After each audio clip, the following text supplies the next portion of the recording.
Olá, esse é o Poder Entrevista. Meu nome é Gabriela Oliva, sou redatora do Poder 360 e também do Poder Data. Quem conversa conosco hoje é o ex-ministro da Saúde, Luiz Henrique Mandetta.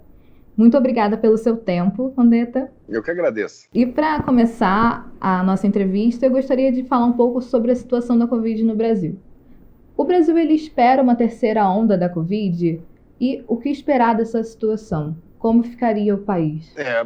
Bem, Gabriela, é que esse conceito de onda, ele é quase que uma linguagem usada mais pela população. O pessoal que está monitorando a doença em base contínua só considera onda quando você interrompe uma. Vamos supor que a gente tivesse zerado o número de óbitos e depois estivesse voltando a crescer. Aí isso seria uma nova onda. Nós praticamente batemos nessa chamada segunda onda a quase 4.000 óbitos, chegamos em torno de 1.800 e voltamos a subir.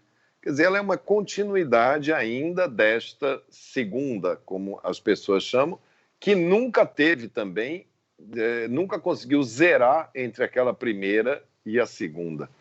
A diferença é que, como a gente está vacinando de cima para baixo, nós começamos com o pessoal acima de 100, 90, 80, 70, estamos agora nos esforçando para fazer a segunda dose no pessoal de 60 e estamos vacinando com a primeira dose o pessoal de 50, a doença migrou para essa faixa etária de 20 a 55 anos. E esses pacientes, quando complicam, eles permanecem muito tempo em CTI. Então, você tem, embora um menor número de casos em idosos, você tem, para o mesmo número de leitos que você usava para atender os idosos da primeira fase, você tem agora um número grande de pessoas que permanecem muito tempo. Então, eu não acredito muito naquela explosão de casos como foi nessa segunda, com 4.000 óbitos por dia. Mas um aumento progressivo, a gente vai aumentar o número de óbitos, vem junto a sazonalidade, que são as síndromes respiratórias do inverno, a gente vai passar por um estresse, esse sistema só vai começar a se acomodar quando a gente chegar lá pelos meses de outubro, novembro, que tiver conseguido vacinar essa faixa etária, com um grande receio, um grande medo, um grande temor que a gente tem sobre a infantilização da doença, que é o aumento da doença no 0 a 20 anos. Os Estados Unidos já começa a admitir vacinação de 12 anos para cima, está estudando se vai abaixar de 12 anos para baixo, porque se o vírus fica só com essa faixa etária disponível a ele, você pode ter um surto, você pode ter uma onda de 0 a 18 anos. Então, ainda temos um bom trecho a percorrer e devemos passar, sim, por um estresse do sistema de saúde agora no mês de julho e agosto. A mudança no Plano Nacional de Imunização por faixa etária representa um avanço nesse sentido? Não, ela precisa vir pelo risco. Então, os primeiros, os mais afetados, os que tinham a maior letalidade, era naquela faixa etária 60 anos para cima. Depois tinha que vir a comorbidade, que são as pessoas que têm doenças crônicas, deficiências, problema cardíaco, renal, doenças imunológicas, independente da idade. Uma pessoa de 25 anos que tem lúpus, que toma medicamento para lúpus, ela tem um risco muito elevado, muitas vezes maior do que uma pessoa de 55 anos que não tenha comorbidade. Então, a segunda etapa é comorbidade. A terceira etapa, aí entra na faixa etária sem comorbidade, vai descendo por faixa etária.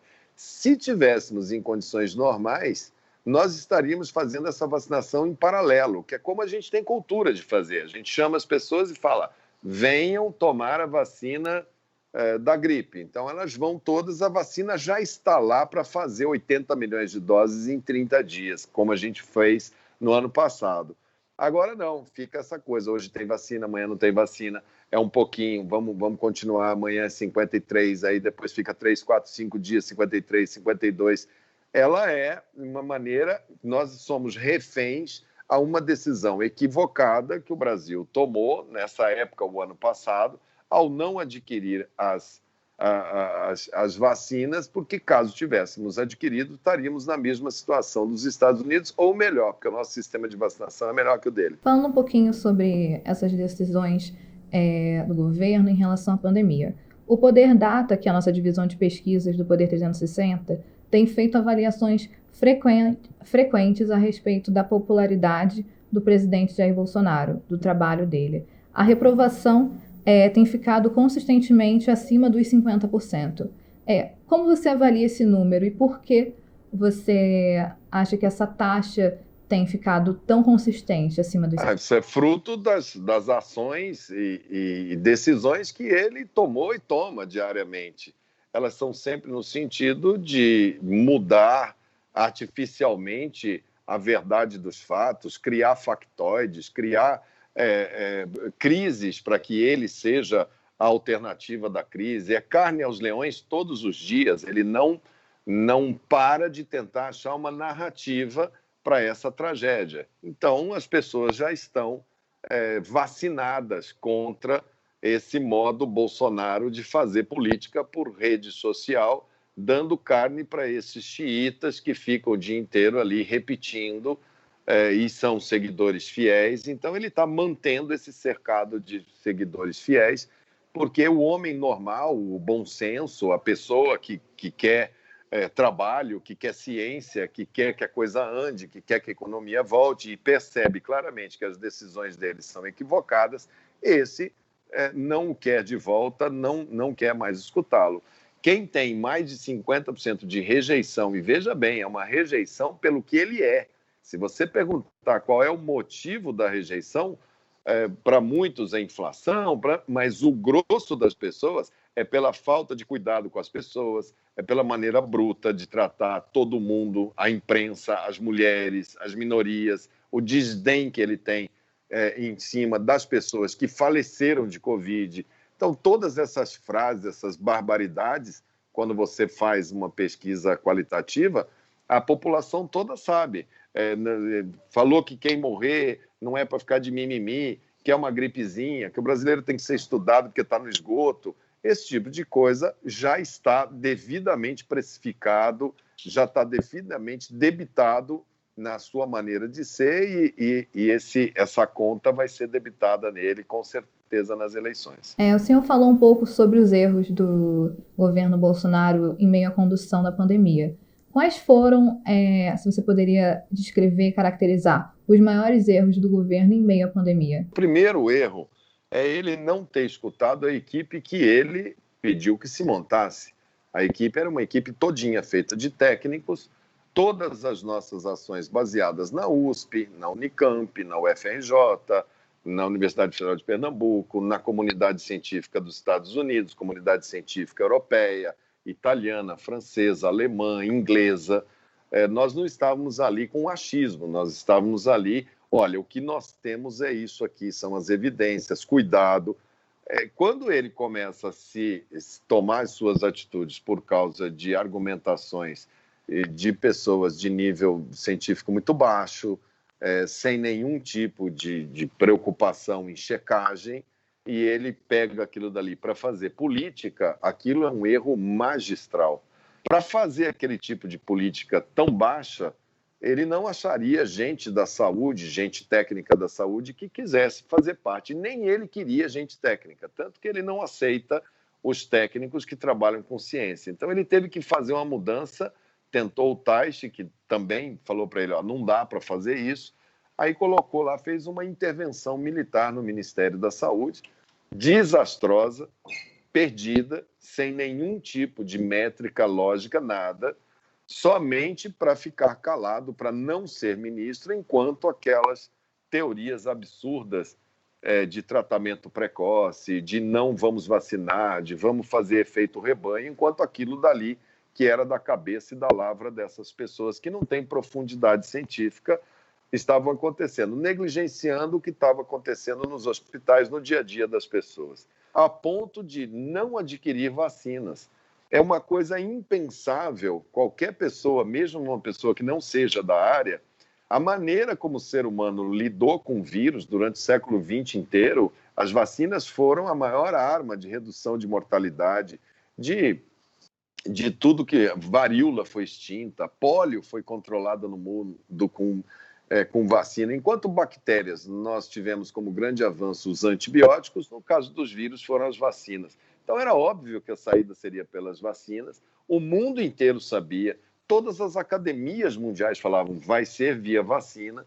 Quando você começa a ter a possibilidade de negociar a vacina, o Brasil vai na contramão e fala, não, eu vou usar cloroquina.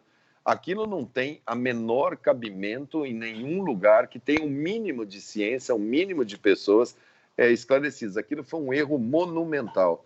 E depois, sistematicamente, os erros correlatos. A falta de uma campanha de comunicação. É como se nós tivéssemos tido uma epidemia, como tivemos da AIDS nos anos 80. Era muito difícil você falar sobre preservativo, relação sexual, uso de droga injetável, mas a gente fez campanhas em televisão, em rádio, em outdoor, em colégios, para falar para as pessoas usarem preservativo, para falar para as pessoas não compartilharem seringas. Nós fizemos um movimento em relação à hemorrede brasileira, mas a comunicação muito clara do que é que está acontecendo nunca foi feita pelo governo. Ele sempre trabalhou fazendo com que as pessoas não tivessem em quem se amparar para a tomada de suas decisões. Isso é um erro muito grande em epidemia, você perder a comunicação com a sociedade.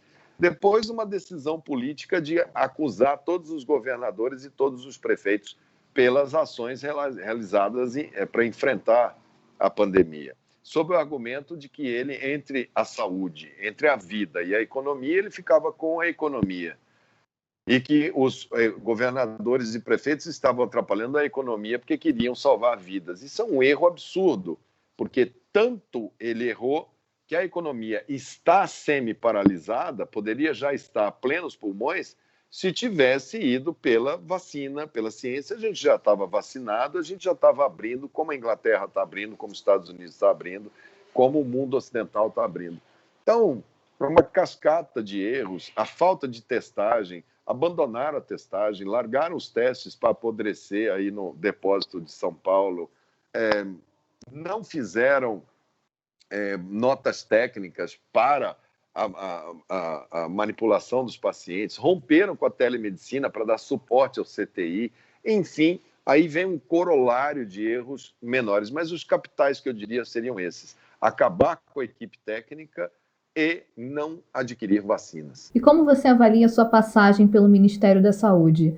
Você se arrepende de algo? Foi importante para o SUS, porque 2019 foi um ano que a gente reforçou muito a atenção primária, reforçou muito a questão de toda a rede SAMU, melhorou muito as condições que a gente tinha encontrado a rede.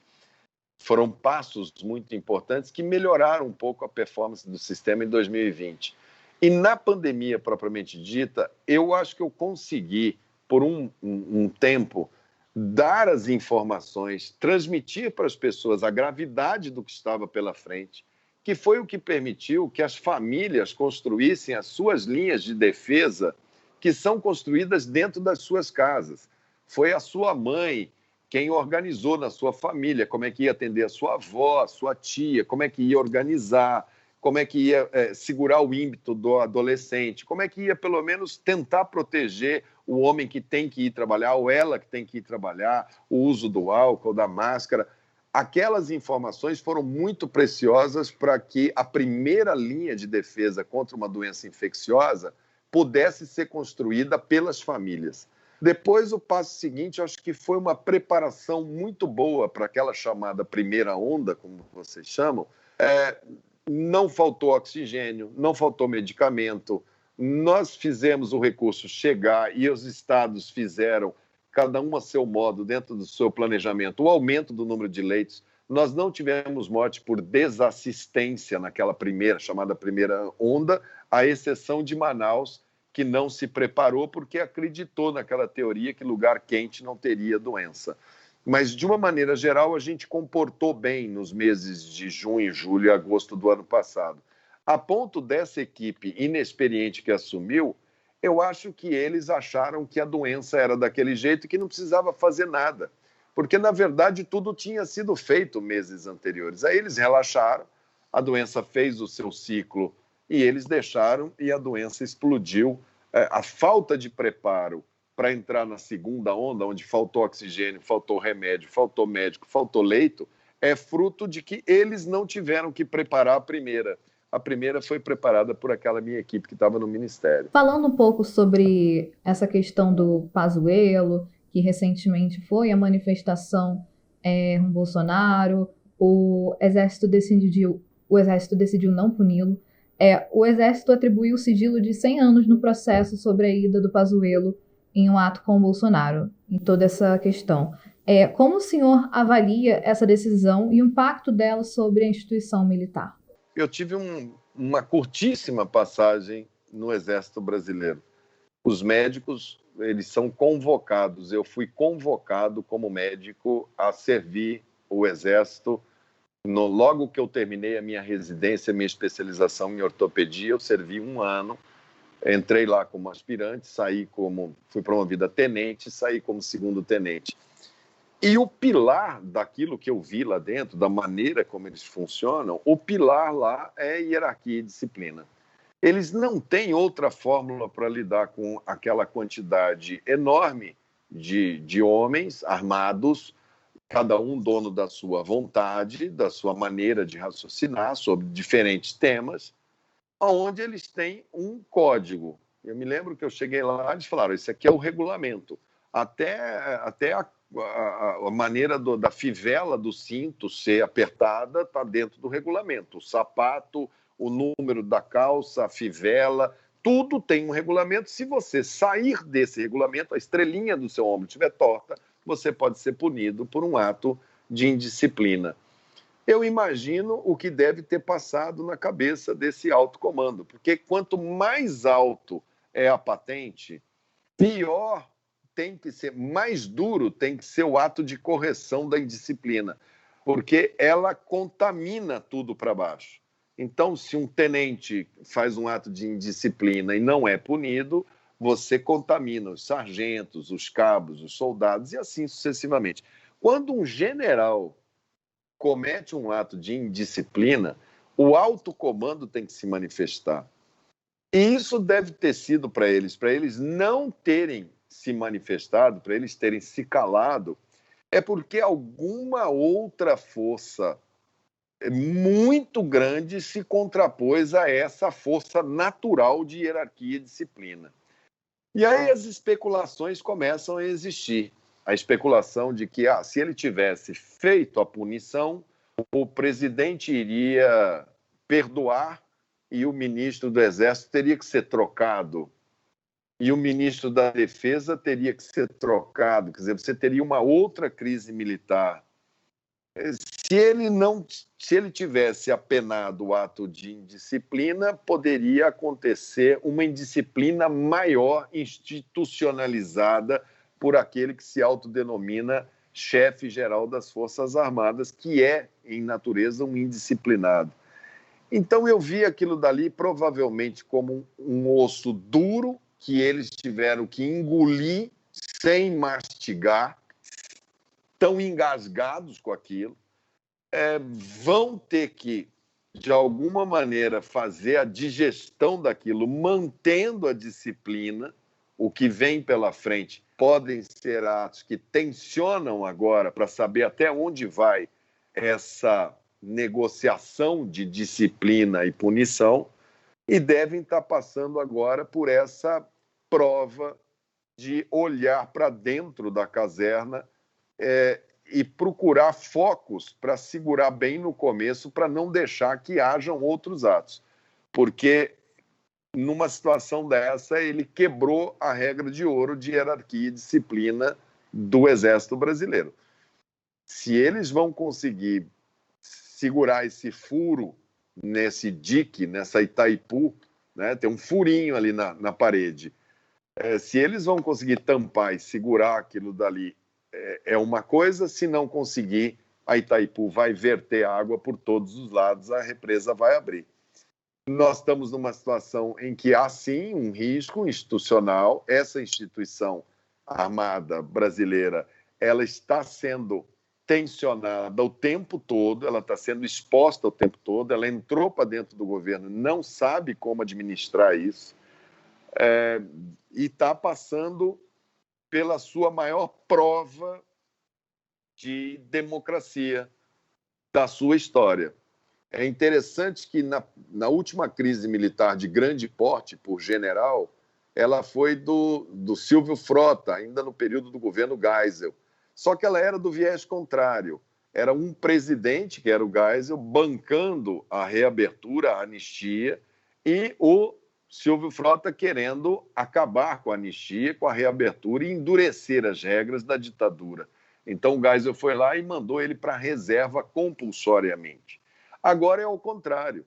Agora é o exército, as forças, bancando a democracia e o presidente tensionando contra a democracia, tensionando contra essa decisão das forças de cumprir o seu papel institucional. É interessante a gente ver até onde ela vai e o quanto que isso ainda vai refletir. Mas acho que essa história Pazuello é um capítulo que ainda não está resolvido, que o Exército ainda vai ter que resolver isso, mesmo que a posteriori. Falando um pouco mais de decisões que geraram polêmica, como você avalia a realização da Copa América no Brasil? Primeiro, simbolicamente, quer dizer, você tem hoje um covidário a céu aberto, que é o Brasil. A gente está com um índice de transmissão altíssimo em praticamente todos os estados. Eu estou aqui em Mato Grosso do Sul, estou aqui em Campo Grande, o estado está mandando pacientes todo dia de avião para Rondônia, para o Espírito Santo, para São Paulo. Não há leitos hospitalares, o índice de transmissão é alto. E você, quando fala assim, não, vamos fazer um torneio de futebol, você sinaliza que, olha, já está normal, já passou, as pessoas estão fadigadas e querem a normalidade. Então, isso daí conspira como um álibi. Se já está tendo futebol, está tendo Copa América, vem gente de quantos países vão vir para cá? Quando uma seleção vem, ela não vem só os jogadores, ela vem a comissão técnica, dirigentes de todas aquelas confederações, vem familiares das pessoas que vêm acompanhar, vem toda uma questão ligada à imprensa e esportiva, que é enorme. Você sabe que o entretenimento futebolístico ela é uma das grandes pilares de qualquer veículo especializado, ou até os não especializados precisam de pessoas e vão mandar pessoas de todos os países que vierem. Então, a gente vai ter agora também um risco de você ter, dentro desse enorme quadro de desafio brasileiro, onde a gente já identificou cepa indiana, a gente já tem a cepa P1 Manaus, que é a predominante, a gente já tem a cepa inglesa aqui dentro, a sul-africana aqui dentro. Essas pessoas dos seus países, ao virem, também retornarão aos seus países. Quanto mais você circula cepas diferentes, maior a probabilidade do vírus se recombinar e fazer uma nova variante. Então, é como se você estivesse pegando uma salada e colocando mais ingrediente dentro, mais ingrediente dentro. Do ponto de vista de gestão de pandemia, também é um erro. Ela também é errada.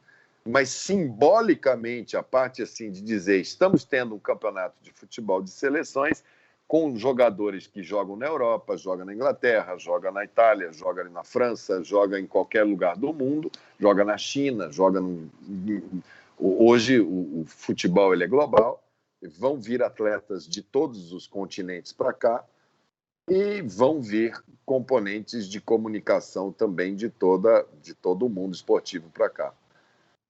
É, no mínimo, temerário e contraproducente você fazer uma Copa América nesse momento no Brasil. Falando um pouco de relações partidárias, nomes fortes do DEM têm saído do partido ou anunciado a desfiliação, como o caso do prefeito do Rio de Janeiro, Eduardo Paes, agora do PSD, e Rodrigo Maia. Com a possível candidatura, o senhor analisa a possibilidade de migrar de legenda também? Não, eu estou muito satisfeito no DEM. O DEM é um partido que eu escolhi em 2009 para concorrer à minha primeira eleição, porque eu tinha noção da importância de se fazer oposição, não oposição por oposição, uma oposição crítica, inteligente. Eu não queria fazer parte do governo. Encontrei no Democratas um partido muito coerente, encontrei pessoas muito coerentes. Fiquei 2 mandatos, eu não quis disputar a eleição em 2018, eu sempre brinco que eu tinha um medo enorme de ganhar, Estava assim, já iria para o meu terceiro mandato e eu não sabia se eu tinha mais tanta coisa a acrescentar à Câmara. Já tinha dado 8 anos da minha contribuição e eu tinha medo de não estar à altura da expectativa das pessoas. Mas continuei no partido, tenho bons amigos ali dentro. O partido é vivo, como toda agremiação política vai passar por essas coisas. Pessoas vão sair do partido A para o partido B, para o partido C. O Brasil vai basicamente se dividir entre três grandes correntes políticas: aqueles que vão para o lado do lulopetismo e aqueles que vão para o lado do bolsonarismo e aqueles que não vão se identificar com esses dois caminhos e irão ter energia e irão querer fazer parte da construção de um caminho novo. E isso, no ponto final, a gente vai ver o ponto de equilíbrio. Eu lamento muito a saída tanto do Rodrigo Maia quanto do Eduardo Paes, mas respeito, acho que eles devem ter tido os motivos pessoais dele, muito mais ligados às suas lógicas estaduais, principalmente o Rodrigo. Ele teve que sair a reboque do Eduardo Paes, que é hoje o padrinho político dele, e o Eduardo Paes provavelmente porque está vendo dentro da eleição estadual o caminho mais ligado a outras candidaturas que não sejam aquelas que... Acho que o Rio de Janeiro vai ficar muito polarizado entre esses dois mundos, então acho que ele está escolhendo o caminho dele. Não gosto muito dessa coisa de mudança de partido, sabe? Eu acho que eu sou sempre... As pessoas com quem eu trabalho, o pessoal que trabalha comigo, tudo tem 30 anos que trabalha comigo, 25 anos que trabalha comigo. Eu sou casado com a Terezinha há 31 anos, tenho 3 filhos maravilhosos. Tem dias bons, tem dias ruins, mas a gente está sempre construindo e reconstruindo. Eu acho que partido, no momento, eu não tenho nada, não tenho nenhuma força, não tenho nenhum motivo que me retire da crença de estar num partido extremamente responsável do ponto de vista de gestão pública, com uma escola de administração muito forte, com excelentes exemplos de gestores capacitadíssimos. A passagem do Neto na Prefeitura de Salvador é um primor de administração pública. O Greca, em Curitiba, é um primor de administração pública. O Caiado está fazendo um trabalho maravilhoso em Goiás, de recuperação de um estado quebrado. O Mauro, no Mato Grosso, também. O Jean, em Florianópolis, está fazendo um trabalho maravilhoso, deve concorrer ao governo do estado de Santa Catarina. São pessoas normalmente extremamente comprometidas com a coisa pública. Eu gosto muito do ambiente do Democratas. Eu não respeito todas as agremiações partidárias, não as conheço a fundo, mas dificilmente eu estaria dentro de um partido que desse tanta capacidade de argumentação interna e que não tem dono. Ninguém é proprietário do partido. É um partido muito vivo, de muitas discussões. Agora é natural, movimentações acontecem, acontecerão, outros sairão e outros virão. Né? Outros virão, isso vai ser a tônica desse semestre. O presidente do Senado, Rodrigo Pacheco, ele também vai sair do partido? Eu não saberia lhe responder. Nas últimas reuniões que eu tive com ele, não. Acho que ele sabe muito bem o trabalho que foi feito por todos os partidos para que ele pudesse presidir uma casa tão importante como é o Senado da República. Isso tem um equilíbrio ali dentro. Esse equilíbrio é um equilíbrio que demanda dele muita responsabilidade na gestão desse equilíbrio, para que ele não se coloque numa posição de desequilibrar as estruturas de forças ali dentro. Não vejo ele desconfortável em nenhum momento dentro do partido, pelo contrário, o vejo sempre participando de todas as discussões internas de uma voz muito, muito ponderada, um olhar muito, muito sereno. Mas é uma leitura que, às vezes, você pode estar fazendo em função de possível pré-candidatura a presidente ou a governo de Minas Gerais, que eu acho que isso daí é uma coisa de fórum íntimo dele. Aí você teria que auscultá-lo. Mas do ponto de vista partidário, não. Do ponto de vista partidário, eu acho que ele está bem confortável. Sobre esses nomes que eu citei, de Eduardo Paes, Rodrigo Maia, você avalia que existe algum abalo na identidade do DEM sem esses nomes? Não, não, não. Não, porque o DEM ele já ultrapassou essa questão de ter identidade em função de nomes. É um partido que tem uma organicidade muito grande, tem uma juventude muito forte, é um partido que tem as suas teses econômicas em todos os debates, elas são colocadas. Ele tem um caminho a percorrer, então ele não é um Democratas ele não é um amontoado de gente, ele é um partido que tem princípios tributários de um Estado mais leve, mais necessário, um partido que entende as minorias e as respeita e precisa que elas tenham toda a sua dimensão. Eu, por exemplo, estava lá pelo Democratas, fui presidente da Comissão de Seguridade Social e Família, montei a Frente Parlamentar da Pessoa com Deficiência, que é um tema extremamente importante, ao mesmo tempo que eu tenho dentro do partido um ruralista, eu tenho uma pessoa de segurança, eu tenho uma pessoa, é um partido muito plural, né? Você pega a professora Dorinha, que fez agora toda a relatoria do Fundeb, de toda a reestruturação da educação, ela é uma referência em educação. Então, eu acho que nomes passam e o partido fica. Ele vai sendo remoçado, ele vai sendo renovado, outras pessoas chegam, dão uma cara ao partido, colaboram com o partido, outras vão embora. O Rodrigo Maia me pareceu mais uma questão relacionada àquele ambiente Câmara, aquele processo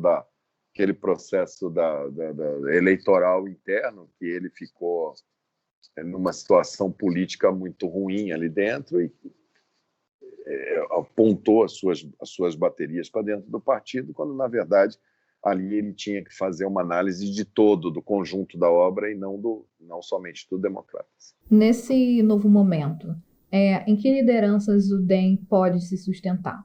São multilideranças, como o senhor falou, baseadas nessa diversidade do partido? Acho que sim. Aqueles nomes que eu te falei, os 2 governadores, que são muito atuantes, são muito bons.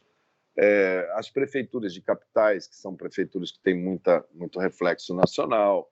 As cidades médias, que estão indo muito bem geridas também pelo Democratas. A minha participação no Ministério da Saúde também é uma participação que dentro do Democratas é muito bem avaliada, muito bem recebida.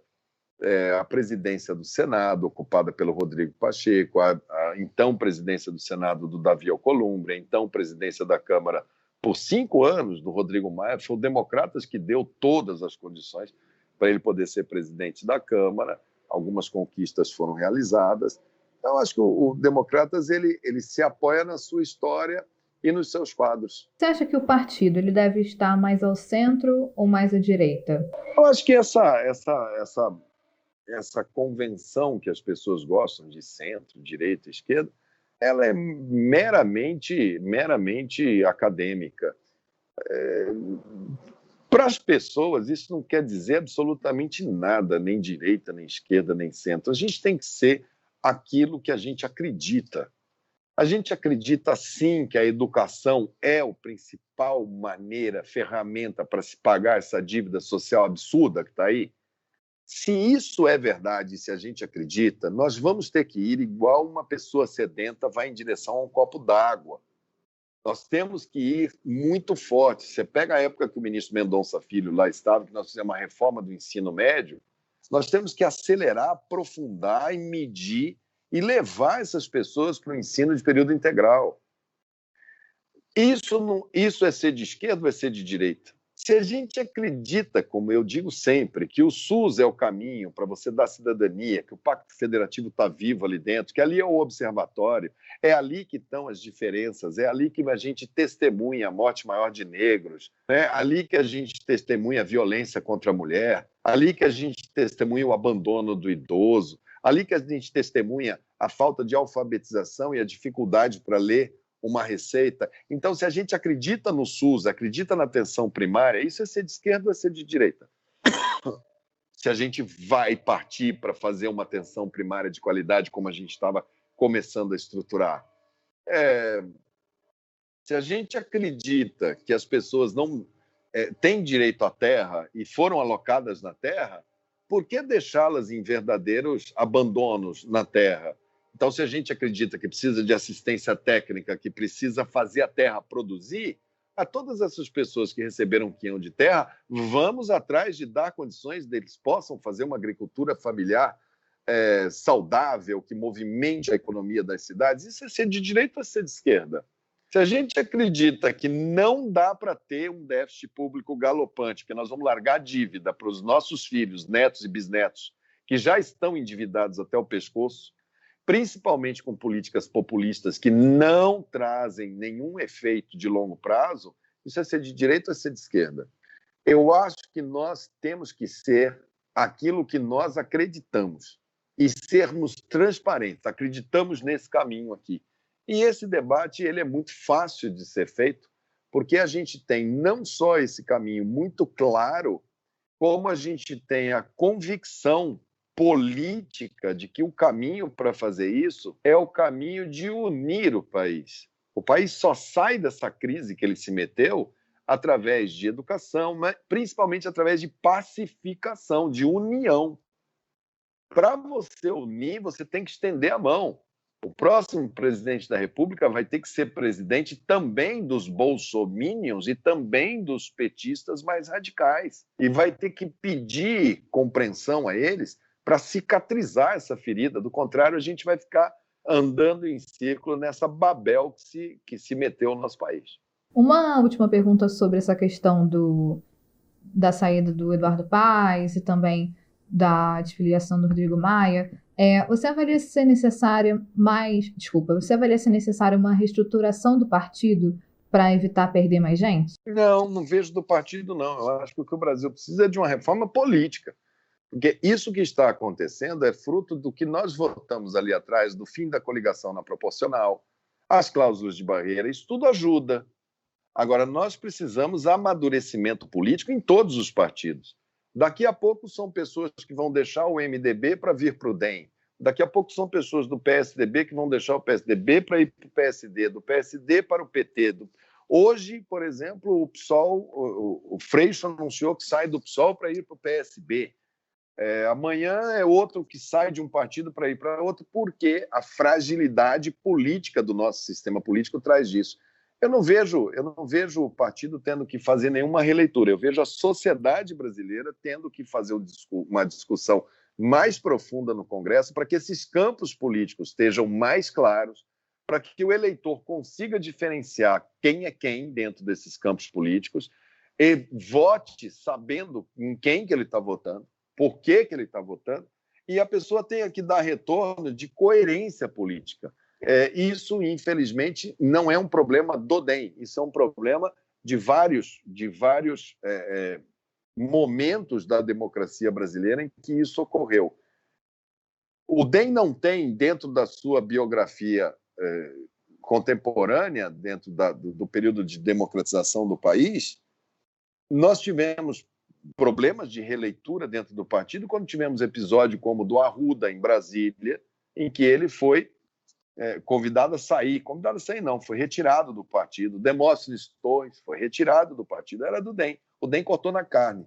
Agora, tem partidos que se envolveram em escândalos absurdos de corrupção e que convivem lá dentro e não fizeram nenhuma linha de releitura. Não fizeram meia-culpa e reapresentam os mesmos nomes, apostando no esquecimento.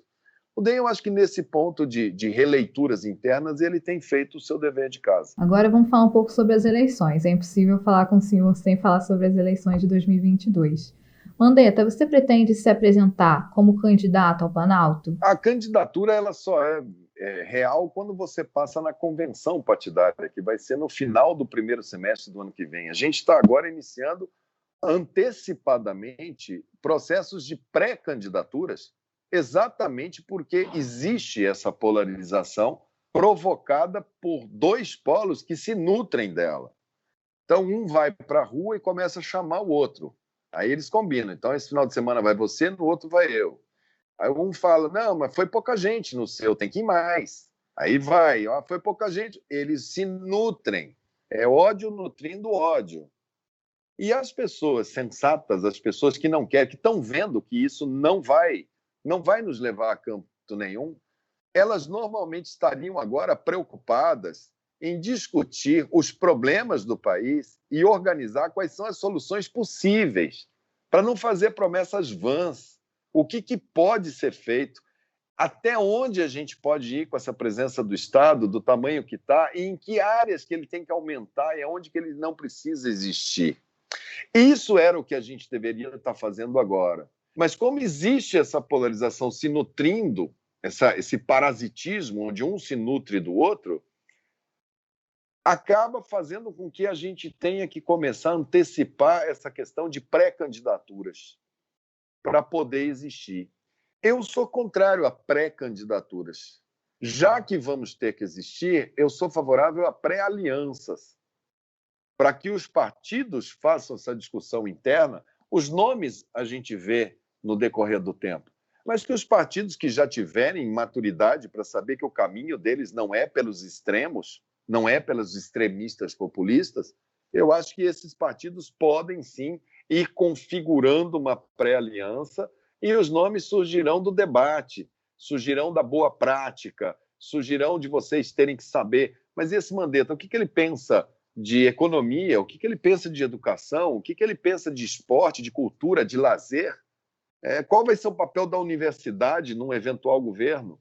Qual vai ser o papel da atenção primária? Por onde que o SUS vai? Como é que a gente quebra essa polaridade maniqueísta de ou é preto ou é branco, como se coloca hoje? A pessoa não pode chegar e falar que ela não apoia o lado A porque imediatamente ela é rotulada como B. Espera aí, não é assim. O debate, o Brasil é muito complexo, nós temos vários Brasis aqui dentro e tem um número enorme da população, mais de 50%, que não quer ir com os dois polos, mas que precisa entender que nome é esse. Esses dois polos, eles só existem porque eles têm na sua cara pessoas que são candidatas. Você pega um Lula, eu era líder estudantil no Rio de Janeiro, eu tinha 19 anos, 18, 20 anos de idade. O Lula já era candidato a presidente lá atrás, 1985, 86. Se tivesse eleições diretas, depois da direta ele já fazia campanha para presidente. E fez campanha durante esses anos todos, exerceu a presidência da República. O Bolsonaro ele vem fazendo campanha para presidente desde 2014, ganhou a eleição e está em campanha desde a hora que ele tomou posse. Então é óbvio que você tem aqui um número, nomes de pessoas bem avaliadas, muitas muito bem avaliadas, mas com baixo perfil de conhecimento do eleitorado, porque vão começar a fazer esse debate agora. Mas será apenas desse grupo de pessoas que serão capazes de apontar futuro. Um é jogar para o passado, o outro é esse presente amargo que a gente está. Agora, esperança, frente, coisa séria, estudo, vamos pela ciência, vamos representar esse país no mundo com uma cara boa, vamos conversar com todas essas desigualdades brasileiras absurdas, vamos parar de achar normal que o brasileiro tenha que se submeter a uma via crucis para ir para casa, sem acesso, sem transporte, sem esgoto, sem saneamento, sem segurança. Um Rio de Janeiro, onde eu estudei, da onde você dividido em milícias que já deram crias para dentro de assembleias, de eleitorais, em tudo você tem hoje um Rio de Janeiro fragmentado. Como chegar com o poder do Estado, como devolver o Rio aos cariocas para que eles possam gerir o seu futuro. Um Nordeste que está ali pedindo e implorando por políticas que garantam não assistência que perpetue a miséria, mas a presença do Estado que transforma, que produz o cidadão, que dê para ele as armas, já que ele é criativo, ele é estudioso, ele é curioso, ele quer ir para frente, ele é trabalhador. O que falta é você gerar um polo de tecnologia, um polo de um mundo que está indo para a revolução pós-industrial, para a revolução digital. Cadê a fábrica de startups brasileira? Cadê as grandes unicórnios brasileiros que têm que surgir? Onde é que está a política de desenvolvimento? Minas, vamos continuar com economia exploratória? Vamos aumentar a nossa transformação industrial, nosso minério, nosso ferro, nosso aço? Como é que nós vamos participar dessa festa do século XXI?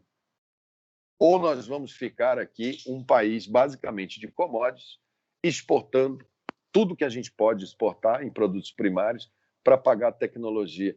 Então, eu acho que esse vai ser o debate que a gente vai ver nessa eleição. Falando um pouco sobre essas alianças, né? Você tem conversado com algum partido, com algum político em específico?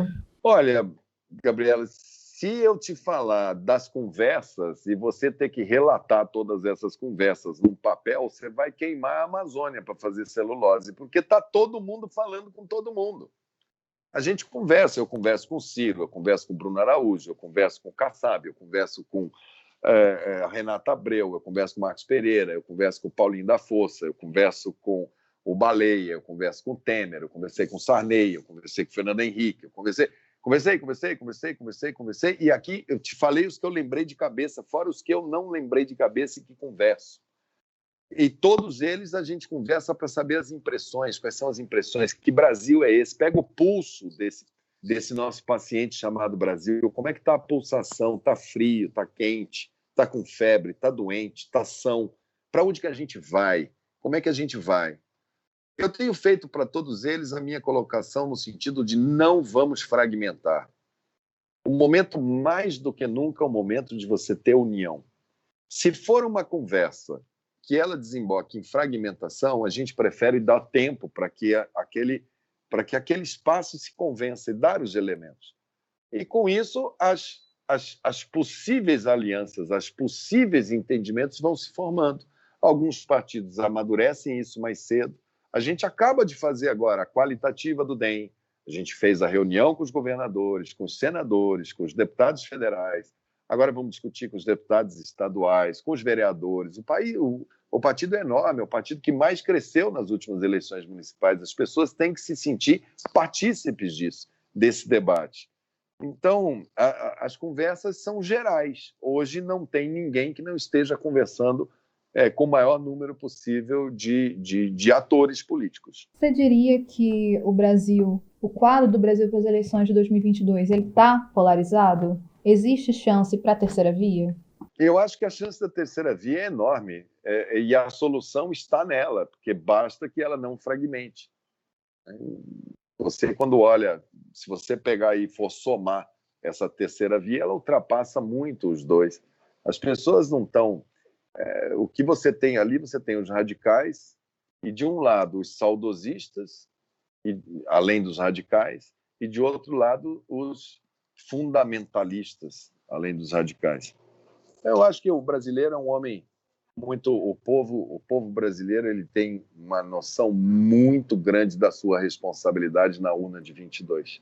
Eu acho que essa terceira via ela vai chegar, ela vai encantar, ela vai crescer, ela vai, sim, chegar num segundo turno muito madura, e ela vai virar essa página desses dois capítulos fracassados da história política brasileira.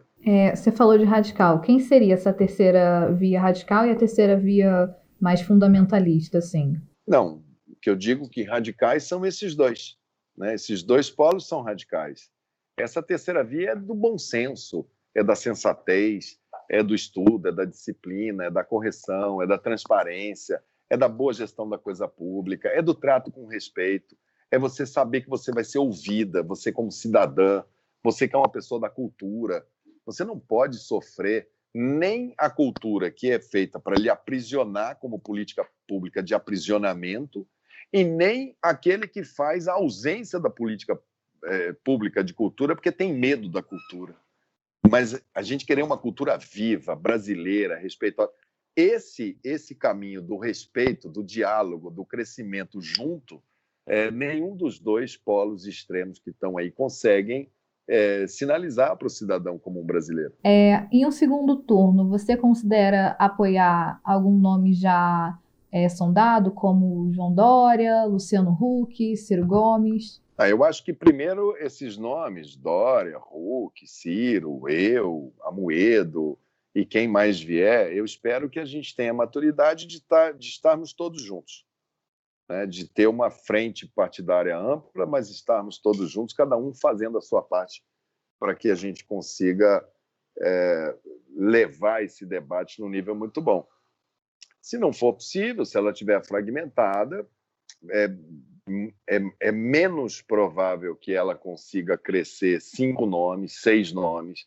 É muito, muito menos provável. Espero que elas estejam todas juntas no primeiro turno, que a gente vá ao segundo turno e acabe com esse pesadelo dessa pergunta pequena, arrogante das pessoas falarem é Lula ou Bolsonaro? Como se você não tivesse outro debate dentro do país. Tem massa crítica, tem vida inteligente em todos os lugares, na televisão, nas ruas, nas fazendas, nos parques, nos morros, nas favelas, na Caatinga, no fundo da Amazônia, tem gente falando, cara, entre esse limão azedo e essa pimenta malagueta, não dá para ter um pirão bem temperado aí para a gente sair disso. E vai ter, pode ter certeza que vai ter. Uma das minhas perguntas era entre o limão azedo e a pimenta malagueta. Em um possível segundo turno entre Lula e Jair Bolsonaro, você tem alguma sugestão, algum posicionamento? Eu vou lhe dizer uma coisa, eu às vezes na minha vida eu tenho sonhos, e eu sonho coisa boa. Quando eu sonho coisa boa, eu corro atrás para tirar aquilo do sonho e tornar aquilo realidade. Quando eu tenho pesadelo, seja ele de que tipo for, que eu estou caindo de um prédio, aqueles pesadelos que a gente tem desde a infância, todo mundo sabe pesadelo que tem. Eu acordo, eu rezo um Pai Nosso, eu peço uma proteção, e eu não quero viver um pesadelo. Isso que você me pergunta é, e se for esse pesadelo, como é que você vai viver esse pesadelo? Eu vou lutar muito para que esse pesadelo não se torne realidade. Muito. E eu vou lutar muito para que o sonho, que é o sonho de um país novo, com esperança, novo, sem esses dois monstros do pesadelo estejam presentes. Eu espero que a gente consiga construir um sonho, não um pesadelo. Um dos debates para as eleições de 2022 é a iniciativa do voto impresso auditável. Você apoia essa ideia? Eu acho essa ideia uma ideia dúbia, porque primeiro ela começa de gente que quer botar em dúvida a própria democracia. E eu tenho muito receio do que é que está por trás da proposta. Será que é uma proposta para você colocar em dúvida a democracia para justificar não respeitar um resultado eleitoral? Se essa for a motivação, eu a abomino. Depois tem pessoas que falam assim, não, mantém a urna eletrônica, só imprime um papel que vai cair dentro de uma urna que depois a gente conta, que é para saber se o resultado da urna eletrônica é igual ao resultado do papel, para se poder fazer uma contagem de voto. Ou seja, a democracia vai ficar mais forte. Se isso for possível, do ponto de vista técnico, do ponto de vista de solução de informática em tempo hábil, e o custo que isso vai ter, eu não sei quanto custa isso, se é 1 bilhão, 2 bilhões, 500 milhões, eu não sei o que custa isso, se é possível mudar toda essa tecnologia que está funcionando. A única coisa que nós não podemos é colocar as eleições sob suspeição, para dar motivo para acontecer o que aconteceu, por exemplo, nos Estados Unidos, que tem uma democracia consolidada há mais tempo que a nossa. E, de repente, a gente viu o presidente norte-americano falando que as eleições tinham sido fraudadas e incitando as pessoas a invadir o Congresso Nacional norte-americano para matar a presidente da Câmara. Saíram 5 ou 6 pessoas mortas lá de dentro, com uma mancha na história da democracia norte-americana, que conseguiu que as suas forças armadas fossem extremamente corretas, bancassem a democracia, a Suprema Corte bancou a democracia. Como seria aqui? Isso é uma coisa que me preocupa muito, muito. Se for conversa para vir depois e falar que a urna é a causa de derrota, que vai ter essa derrota, ela é muito clara que ela vai existir. Se for para isso, nós temos que condená-la desde já. Falando um pouco dessas discussões, né, em torno da democracia, com a CPI da Covid no Senado, qual é a sua avaliação da CPI? Onde o senhor acha que ela vai chegar? Eu tenho achado muito errática, porque ela parece que está tateando, né? Eu acho que ficar discutindo cloroquina, quem deu cloroquina, quem não deu cloroquina, eu acho que é uma coisa menor, mesmo porque o Conselho Federal de Medicina é quem permitiu que os médicos fizessem isso. Então, se tivesse que ouvir alguém, tinha que ser essa autarquia federal.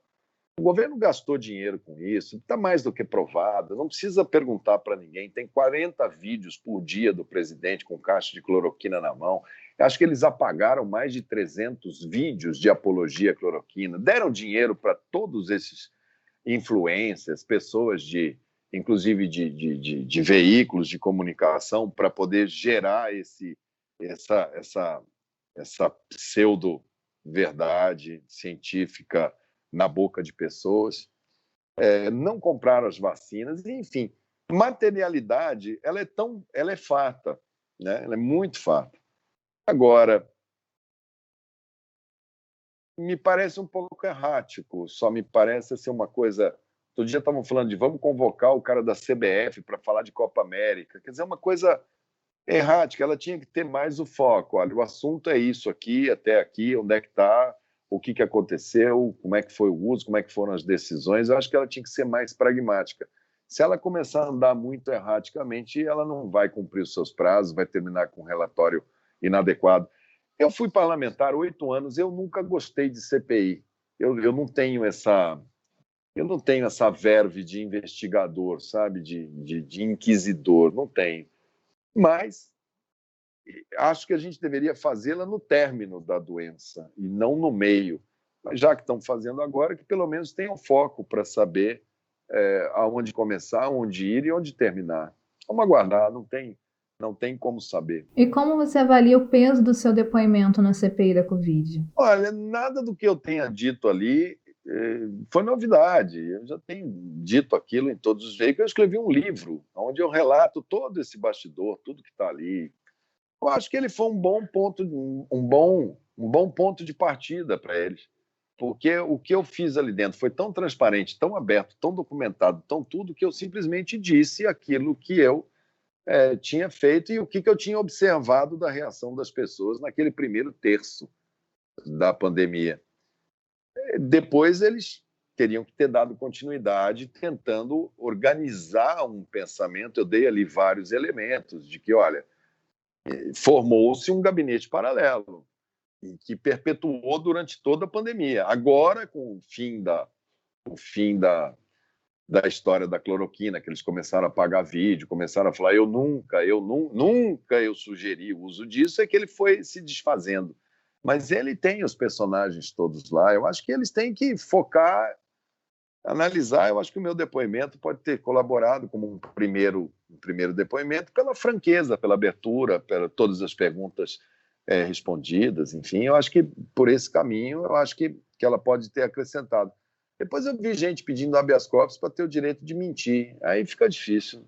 E qual o impacto da CPI nas próximas eleições? Você acredita que a comissão ela vai interferir na resposta do eleitorado? Eu acho que a comissão, propriamente dito, não. Eu acho que a história da pandemia vai interferir. Porque quando você vai para um processo de escolha de uma presidência da República, você vai pensando que você está escolhendo o líder. Quem é que vai liderar o país e vai apontar o caminho para o país? Os líderes, eles só acontecem, eles só são necessários, são fundamentais quando você tem um problema real. Um problema como uma guerra, um problema como nós vivemos no Brasil. A minha geração viveu um problema de hiperinflação que gerava miséria. O Fernando Henrique teve, o Itamar Franco, na época, teve a alternativa de fazer o Plano Real, que é o que funcionou para combater aquela inflação.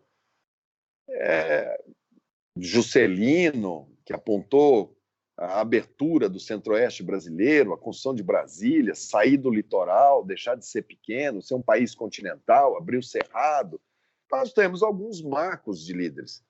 Esse presidente que aí está, frente ao grande problema que afetava a vida das pessoas, vida no estrito, no que diz respeito à palavra vida, era viver ou morrer. Na hora de proteger o seu povo, na hora de ficar solidário com aqueles que tiveram suas perdas, na hora de estar do lado do SUS, na hora de estar do lado da ciência, na trincheira desse inimigo feroz que é esse vírus, ele correu. Ele não enfrentou, ele entregou o jogo no primeiro tempo, ele abandonou a luta. imaginando que tinha uma outra luta secundária. O que pode ser mais dramático do que vida ou morte? O que justifica a gente ser uma nação se não é para proteger a vida das pessoas que moram nesse espaço de terra chamado Brasil? Então, eu acho que isso vai ter uma repercussão muito grande na avaliação desse governo e na maneira como ele lidou com isso, muito mal. Erros atrás de erros, isso vai ser muito, muito caro. Eu acho que ela vai sim ser tema. E como a gente termina essa pandemia, se tudo der certo, vacinando todo mundo, através do SUS, a gente chegar em dezembro com 75%, 80% da população vacinada, com os casos mais controlados, ampliando essa vacinação no ano que vem, enfim, superando esse momento, existem várias crises que estão por emergir. A crise da educação. Se nós ficamos 1 ano e meio sem escolas, há de se pensar como é que vai ser a liderança para que esses jovens voltem, para que a gente diminua, por exemplo, a evasão escolar. Há que haver uma grande liderança que recupere o ambiente universitário que foi quebrado. Se você pega qualquer setor, o vírus não atacou o indivíduo, ele atacou a sociedade como um todo. Vamos pegar o turismo, a hotelaria, os navios, a costa brasileira, uma indústria do turismo que vinha tentando contra a falta de segurança, contra tudo, agora passou aí esse 1 ano e meio extremamente castigado. O que a liderança vai fazer? Se uma liderança que não teve olhar para a vida ou morte vai ter olhar para o tamanho da crise da cultura, para o tamanho da crise da microempresa, para o tamanho da crise do sistema estatal obsoleto da Eletrobras, vai ter olhar para as questões da inflação que volta a bater na porta e atacar o estômago de todo mundo. Que tipo de liderança? Então, não é a CPI que vai fazer isso. É o homem que está olhando e falando assim, eu tenho que ter uma liderança forte o suficiente para mostrar a saída para esse país. Eu acho que isso que vai estar em xeque nas eleições do ano que vem. As pesquisas mostram que é uma parcela do eleitorado muito fiel ao governo, algo em torno de 25% a 30%. Você avalia que essa taxa vai ficar intacta até 2022? Pode ser que ela fique, mas quando você pega 25% para um governo que no primeiro turno das eleições passadas teve 44%, que no segundo turno teve 56%, que se elegeu com 57 milhões de votos, ter 25 significa que ele perdeu 30 milhões, 35 milhões de votos. É muita perda. Não me admira quanto ele tem, porque ele fica o tempo todo tensionando essas pessoas para que elas sejam muito radicais. E as pessoas acabam, algumas por fragilidade, outras por manipulação. A internet tem uma força muito grande, a pessoa olha, acha que faz interpretações do que eles querem mostrar, eles têm uma presença de internet muito grande. Eu não me admiro que eles tenham 20%, 25%. Isso é o que se espera de governos fracos. Governos fracos sempre têm 20%, 25%, que é o que eu acho que vai ter. Agora, aqueles eleitores que são os que determinam a vitória ou a derrota, que faz o cara ficar no segundo turno abaixo de 40%, em torno de 40%, aqueles 15% que são os que determinam a vitória, aqueles o governo não tem mais, e nem o PT. Na CPI, os governistas eles batem muito na tecla de não haver indícios de corrupção no governo. E, portanto, a CPI não haveria porquê de continuar acontecendo. Você avalia que só um escândalo de corrupção abalaria a CPI? E você acha que o governo ele não tem corrupção, o governo atual? Veja bem, o que eu vejo ali, pelo que eu entendi daquela CPI, são as tomadas de decisões, né? Foram tomadas de decisões totalmente equivocadas. Acho que é isso que eu estaria avaliando. Corrupção ela tem que ser analisada e combatida todo dia. Você tem a corrupção direta, que é típica de grandes esquemas corporativos, como aquele do mensalão, depois esse do petrolão, que envolve empreiteiras, repasses de dinheiro, as pessoas devolvendo dinheiro para repor ao cofre público. Isso é o esquema de corrupção que a gente está acostumado a enxergar nos últimos 15 anos. Depois você tem um outro tipo de corrupção, que é uma corrupção velada, que é aquela coisa pela troca de apoio, o orçamento secreto, né? E que ele vai normalmente aparecendo de uma maneira, vai decantando com o tempo. Mas ele se expressa na aquisição de mansões em Brasília, ele se expressa de maneiras indiretas e que você tem que estar sempre muito atento para que esses elementos de enriquecimento acima do que um homem público pode arcar, que eles sejam devidamente esclarecidos. Mas eu não vejo uma CPI voltada para análise de corrupção. Eu vejo uma CPI voltada para um país que tinha que se preparar, que tinha que ter tomado atitudes, que tinha que ter organizado sistema, que tinha que ter adquirido vacina, que tinha que ter apostado em ciência, que tinha que ter tido transparência, que tinha que ter feito campanha, que tinha que ter estado do lado das pessoas e que não teve. Eu acho que esse é o argumento principal dessa CPI. Falando mais um pouco da CPI, o senhor indicou a existência de um gabinete paralelo na CPI da Covid, um gabinete paralelo no Ministério da Saúde. Quem era esse grupo e quem compunha esse gabinete? Esses que já estão aí, já tem até vídeo deles agora, né? Já acabou a novidade, mas eu sempre disse, falei, ele se assessorava por pessoas que não eram os técnicos. É como se você tivesse um ministro da Economia e o presidente tivesse outro economista, outra equipe, outras pessoas e tomasse medidas à revelia do ministro que ele nomeou. É como se ele tivesse um ministro, sei lá, da Minas e Energia ou da Defesa e falasse, não, mas eu vou botar outras pessoas aqui no meu lado que não são nominadas e que vão fazer isso. Ele vive muito mais o mundo virtual, ele vive mais a internet. Ele acha que o mundo é quantos likes ele tem. E essas pessoas que estão ali do lado, elas trabalham para isso. Aí você vai encontrar essas figuras todas. Alguns são mais fáceis. Eu me lembro muito desse deputado Terra falando exatamente o que ele queria ouvir, chamando médicos para ir para dentro do gabinete, estimulando a criação de políticas alternativas, a revelia da saúde. Eu me lembro do filho dele dentro das reuniões de ministros, tomando nota. Eu me lembro dessas pessoas, Arthur Weintraub, esse Tércio, né, dentro do gabinete do presidente, construindo narrativas.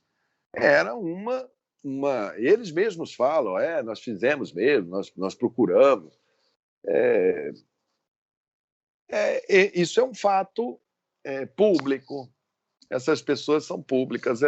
E eles mesmos falam, eles são confessos, né, que fizeram essa política e o presidente resolveu escutá-los e não escutar a USP, não escutar a Organização Mundial de Saúde, não escutar a Academia Norte-Americana, não escutar a Academia Alemã, Inglesa, Italiana, Francesa, não escutar o planeta Terra, que estava debruçado sobre o mesmo dilema. Ele preferiu escutar essas pessoas de internet. E, com isso, ele fez essa narrativa que está dando esse resultado que a gente está aqui, desde a sua primeira pergunta, se a gente vai para uma terceira onda, quando, no fato, a gente tinha que estar aqui discutindo, já passou, já podemos tirar máscara, já estamos liberados, já abriu tudo, quando que vai ter o próximo show de rock, quando que vai ter Lollapalooza, quando que vai ter Rock in Rio, isso que a gente tinha que estar discutindo e não por que a gente está nessa penúria de gabinete paralelo que foi essa história aí que eles fizeram. Uma das justificativas do Arthur Weintraub é que é a formação dele, né? Ele ter pós-graduação em neurologia. Você avalia que ele tem essa capacitação para dar esses aconselhamentos, como o próprio diz, para o presidente da República? Não, ele não tem capacitação nenhuma. Não tem nenhuma formação capaz de poder fazer uma análise de um problema tão complexo, e ninguém tem. Para isso, você junta o que você tem de melhor. Para isso, você coloca seus melhores cérebros à disposição do país, e eles todos estavam ajudando, estavam todos trabalhando em conjunto.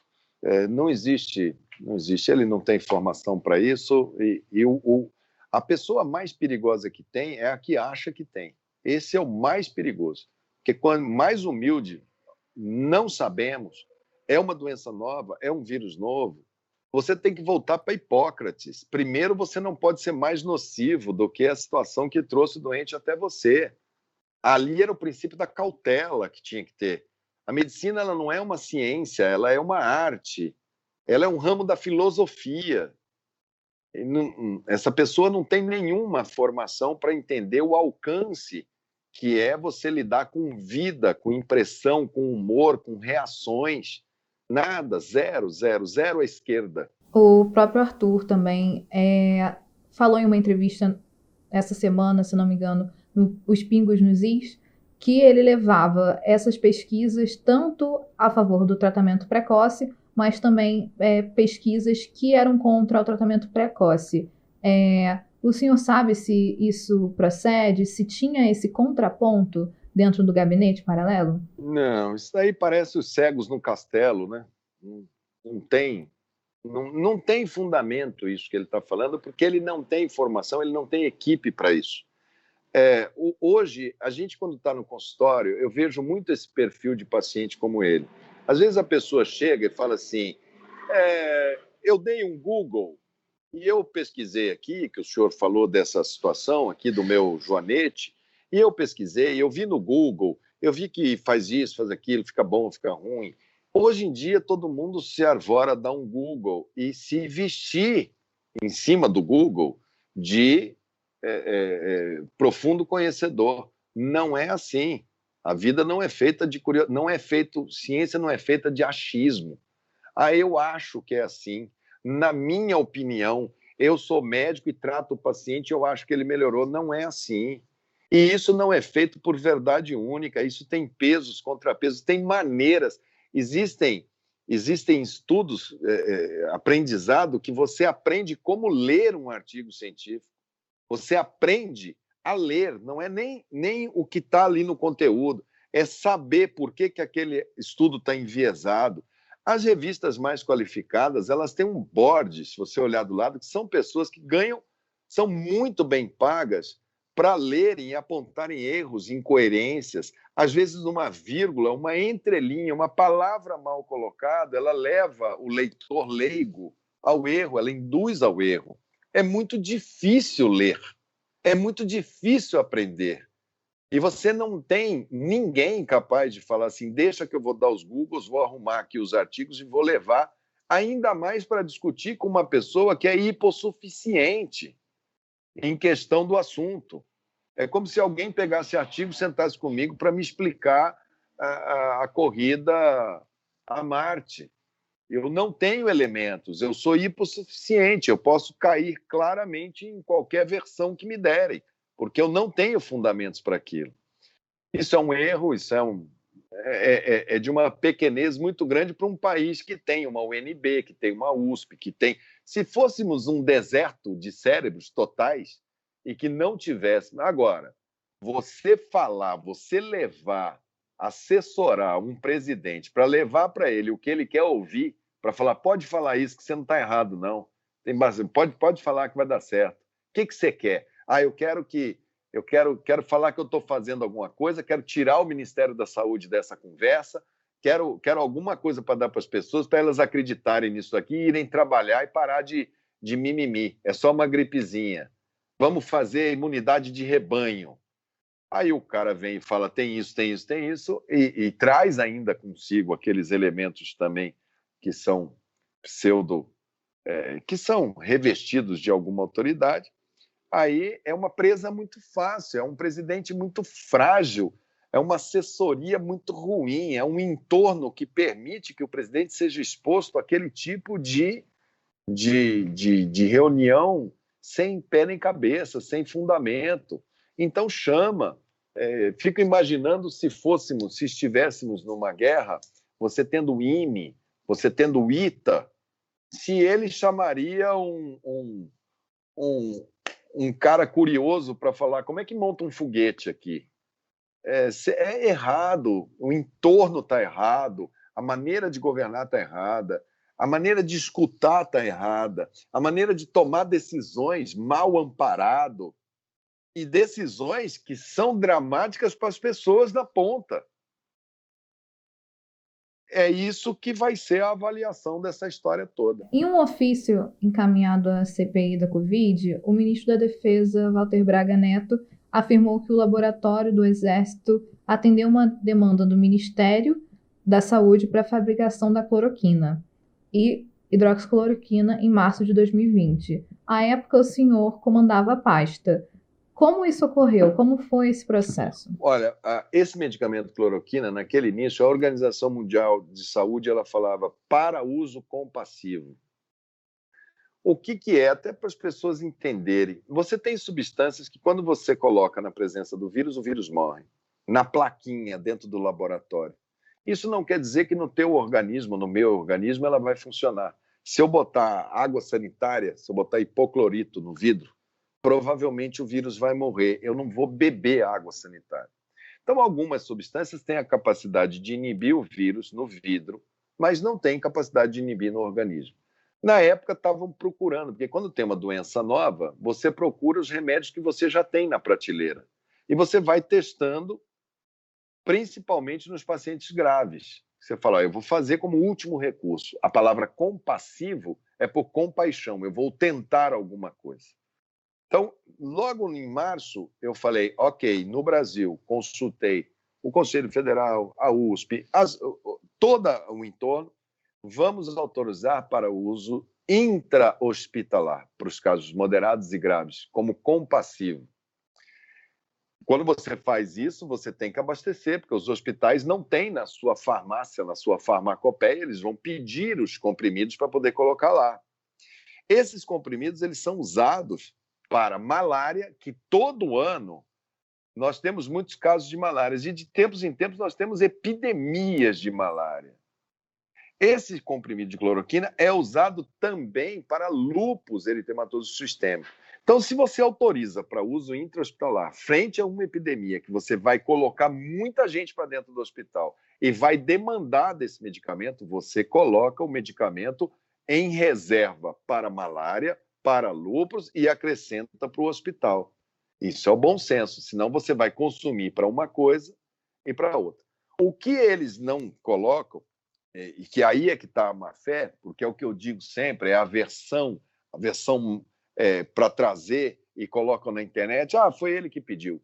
Eles não colocam essa história inteira e o que eles queriam era que fosse colocado este medicamento na atenção primária, na farmácia da unidade básica de saúde, e que as pessoas exigissem dos médicos, chegaram a fazer até um aplicativo para os médicos, para que elas pegassem e fossem medicadas com medicamentos sem evidência científica para tomar no primeiro dia. Principalmente pessoas de mais idade, que já têm arritmia cardíaca, que já têm insuficiência renal, que tomando esses medicamentos, os efeitos colaterais podem ser ruins. Então, foi nesse contexto que a gente fez a autorização para os usos compassivos e a reserva do medicamento para o uso dos hospitais. Jamais para essa panaceia que eles começaram a desenvolver nesse gabinete paralelo. Você falou um pouco que consultou, nessa época, o Conselho Federal de Medicina, certo? Hoje você avalia que o Conselho, ele, de certa forma, está emparelhado com o governo federal? Eu acho que ele se apequenou, né? Porque eu sempre tratei o Conselho, ele tem muitas câmaras técnicas, com muita gente muito boa. Eu sempre trouxe o Conselho para as grandes decisões, eu sempre trouxe o Conselho para opinar. O Conselho é parte de vários colegiados que a gente tem no Ministério da Saúde, a própria Conitec, que é a Comissão Nacional de Incorporação. Então, enquanto eu estava ministro, eu chamava eles para as questões científicas duras. Eu acho que provavelmente o pleno dele foi um pleno que ele é novo e ele não teve administração, mas eles não tiveram coragem de fazer esse tipo de portaria que eles fizeram somente depois que eu saí. Eu acho que eles tinham vergonha antes de fazer esse tipo de posição, porque eu exigia deles que eles me dessem tudo com base científica. Por exemplo, quando teve aquela discussão na Anvisa sobre o canabidiol para a produção de medicamentos com canabidiol, foi o parecer do Ministério da Saúde que prevaleceu. Qual foi a minha orientação? Chame os neurologistas, os psiquiatras, que são os que precisam do medicamento, o Conselho Federal de Farmácia e Bioquímica, que é a quem a quem é a função da farmacopeia brasileira está ali, o Conselho Federal de Medicina. Vocês querem esse remédio? Queremos. Para quê? Quais são as situações em que ele se aplica? Eu quero a revisão total da literatura, eu quero meta-análise, são mais de 150 mil artigos, eu quero a meta-análise de todos eles e eu quero saber para onde tem evidência científica que isto funciona para a gente dizer se sim ou que não. Achamos as síndromes todas, relatamos as síndromes todas e falamos, para esse fim aqui, ok.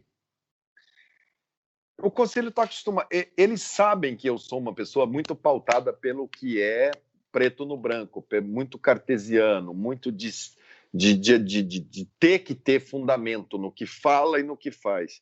Então, eu acho que depois que eu saí, eles se sentiram à vontade para fazer essa coisa híbrida, de soltar. É uma manobra que eu chamo de manobra de Pilatos. Eles lavaram as mãos. Eles falaram, cada cabeça uma sentença. O médico pode fazer o que ele quiser sem ter que respeitar qualquer tipo de evidência científica. Eu me lembro que eles iam muito na Câmara, na época que eu era deputado, e reclamavam para mim, olha, estão querendo prescrever ozonioterapia e nós não podemos autorizar, porque isso não tem evidência científica, não tem nada. Pois bem, com essa resolução, está cheio de médico receitando ozonioterapia, porque eles disseram que cada cabeça é uma sentença. Tem medicamento para câncer de próstata que os caras começaram a utilizar. Por quê? Porque cada cabeça é uma sentença. Teve médico prescrevendo cloroquina amassada, comprimido amassado, joga em soro fisiológico e põe para a pessoa inalar. O comprimido é feito, entre outras coisas, de amido, de talco. E a pessoa estava inalando aquilo. E baseado no quê? Na resolução do Conselho Federal de Medicina, que cada um faz o que quer. Então, eu acho que eles fizeram um movimento para ficar confortável e fizeram um desserviço muito grande. A medicina vai pagar um preço muito grande por ter ficado à deriva, por ter ficado largada, por ter ficado aí nessa... Ela sempre foi, a medicina, uma área, uma profissão que ela se pautava muito pelo que é correto, pelo que é ciência. É por aqui que nós vamos. Essa é a nossa única... Nós não temos outro caminho. Esses conselhos todos, eles surgem na época da Revolução Francesa, que tinha que separar quem era médico e quem era charlatão. Então, pegaram os médicos de maior densidade e falaram, separem quem é charlatão, falando que é médico, quem é médico e tal, para poder tomar as providências. E o mundo todo contemporâneo pegou aquilo da Revolução Francesa exatamente para você dizer, você dar a baliza para os médicos. Nem que se no começo ele falasse, olha, temos dúvidas sobre esse medicamento, cuidado, mas assim que tivermos mais elementos, nós fazemos o nosso posicionamento. Não, eles fizeram pior, eles deixaram essa Babel acontecer e prescreveram de tudo, as pessoas tomaram de tudo, desesperadas, foram atrás desses médicos para se tratar, levando pai, mãe. Olha, foi um período muito difícil da medicina, não foi fácil. Em seu depoimento na CPI, você também citou a tentativa de mudar a bula da cloroquina. A médica Nise Yamaguchi, ela negou ser autora de uma minuta de decreto apresentada em uma reunião para a mudança da bula do medicamento. Essa reunião foi citada tanto pelo senhor, mas também pelo presidente da Anvisa, o Antônio Barra Torres. A Nise, ela disse que a minuta tratava-se sobre uma distribuição do medicamento. Quais foram os detalhes desse processo? Foram esses que eu disse lá. Eu estava numa reunião, me lembro bem até a data, dia 6 de abril, porque era um dia que eu seria exonerado naquele dia e resolveram não me exonerar. Então, quando termina a reunião, me pediram para subir no quarto andar. Eles já estavam lá, quer dizer, eles já estavam trabalhando nisso. Como é que médico chega com decreto presidencial? O médico não tem formação para escrever minuta de decreto presidencial, parágrafo 1, inciso 1º, não tem formação para isso. E nesse papel que estava lá, entre outras coisas, compunha a Anvisa, estava do lado, e eles disseram, olha, a Anvisa vai ter que concordar com isso daqui de pôr na bula, porque isso é fora de prescrição. Eu perguntei ao senhor Barra Torres, falei, mas o senhor está de acordo com isso? E ele foi veementemente contra aquilo dali. O ministro Jorge Oliveira estava ao meu lado e falou, não, isso daqui está fora de contexto, recolheu todos aqueles papéis, ninguém ficou com cópia daquilo. Mas essa foi a reunião, foi exatamente esse o tom. Foi a primeira vez, inclusive, eu me lembro no dia, foi a primeira vez que eu vi o presidente da Anvisa ter uma posição mais.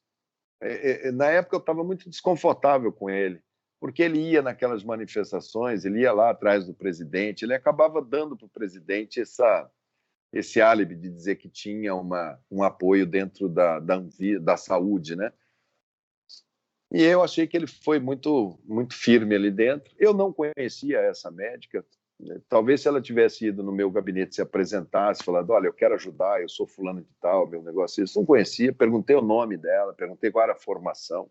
Tinha um outro médico do lado, que eu também nunca vi antes, nunca vi depois, não sei, esse outro eu não guardei nem o nome. Só perguntei que especialidade que é e ofereci para eles. Falei, olha, esse negócio aqui, mesmo que você tenha o que você quiser, eu não vou colocar isso sem evidência científica. A senhora quer coordenar uma pesquisa dentro da USP com a equipe de farmacologia e clínica médica? O Ministério da Saúde financia a pesquisa. Trate-se 1.000 pacientes sob supervisão clínica. A gente faz isso, é rápido. Com 60 dias, 90 dias, já vai ter o resultado. Aí a senhora, baseada em critério científico. Agora, critério de achismo, não.